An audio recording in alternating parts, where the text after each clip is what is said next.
பேராசை பெரு நஷ்டம். புத்திசாலி நீதிபதி. ஒரு ஊரில் பெரிய பணக்காரன் ஒருவர் இருந்தார். அவரிடம் நிறைய செல்வம் இருந்தது. ஆனால் அவர் மிகவும் கஞ்சத்தனம் உடையவர்.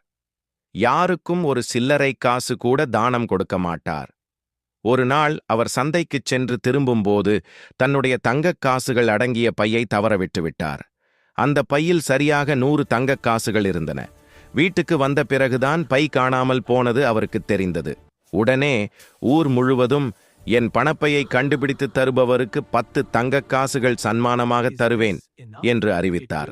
அதே ஊரில் வசிக்கும் ஒரு ஏழை விவசாயி அந்த பையை வழியில் கண்டெடுத்தார். அவர் மிகவும் நேர்மையானவர். பையை எடுத்துக்கொண்டு பணக்காரரிடம் சென்றார். ஐயா, இது உங்கள் பை. இதில் 100 தங்கக் காசுகள் உள்ளன என்று கொடுத்தார். பையை வாங்கிய பணக்காரருக்கு தான் அறிவித்த 10 தங்கக் காசுகளை அந்த ஏழைக்கு கொடுக்க மனம் வரவில்லை. உடனே ஒரு தந்திரம் செய்தார். பணத்தை எண்ணி பார்த்துவிட்டு, எப்பா, இந்த பையில் நான் 110 காசுகள் வைத்திருந்தேன். இப்போது 100 காசுகள்தான் உள்ளன. நீ ஏற்கனவே உனக்கான சன்மானமான 10 காசுகளை எடுத்துவிட்டாய் போல் இருக்கிறது. சரி, நீ போகலாம் என்றார் பொய்யாக. ஏழை விவசாயி அதிர்ச்சியடைந்தார். ஐயா, நான் பையை திறக்கவே இல்லை, நான் திருடனில்லை என்று எவ்வளவோ கூறினார். ஆனால் பணக்காரர் கேட்பதாக இல்லை. இறுதியில் இருவரும் ஊர் தலைவரிடம், நீதிபதியிடம் சென்றனர். நீதிபதிக்கு பணக்காரரின் கஞ்சத்தனமும் விவசாயியின் நேர்மையும் தெரியும். பணக்காரன் பொய் சொல்கிறான் என்பதை அவர் யூகித்து விட்டார். அவருக்கு ஒரு பாடம் புகட்ட நினைத்தார். நீதிபதி பணக்காரனிடம் கேட்டார், உன் பையில் சரியாக எவ்வளவு இருந்தது? பணக்காரன், 110 காசுகள் இருந்தன ஐயா.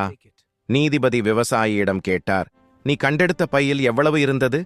விவசாயி, 100 காசுகள் இருந்தன ஐயா. நீதிபதி சிரித்துக்கொண்டே தீர்ப்பு கூறினார், சரி, அப்படியானால் இந்த பை உன்னுடையது இல்லை. பணக்காரரே, நீங்கள் 110 காசுகள் உள்ள பையை தொலைத்துள்ளீர்கள். ஆனால் விவசாயி கண்டெடுத்ததோ 100 காசுகள் உள்ள பை. எனவே இது யாருடையதோ உண்மையான உரிமையாளர் வரும் வரை இது என்னிடமே இருக்கட்டும். உங்கள் 110 காசுகள் உள்ள பை கிடைக்கும் வரை காத்திருங்கள். பணக்காரன் அதிர்ந்து போனான். 10 காசுக்கு ஆசைப்பட்டு மொத்த 100 காசுகளையும் இழந்துவிட்டோமே என்று கதறினான். ஐயா, மன்னித்து விடுங்கள், நான் பொய் சொன்னேன் என்று கெஞ்சினான். ஆனால் நீதிபதி கேட்கவில்லை. நீதி. பேராசை பெரு நஷ்டம். நேர்மையே சிறந்தது.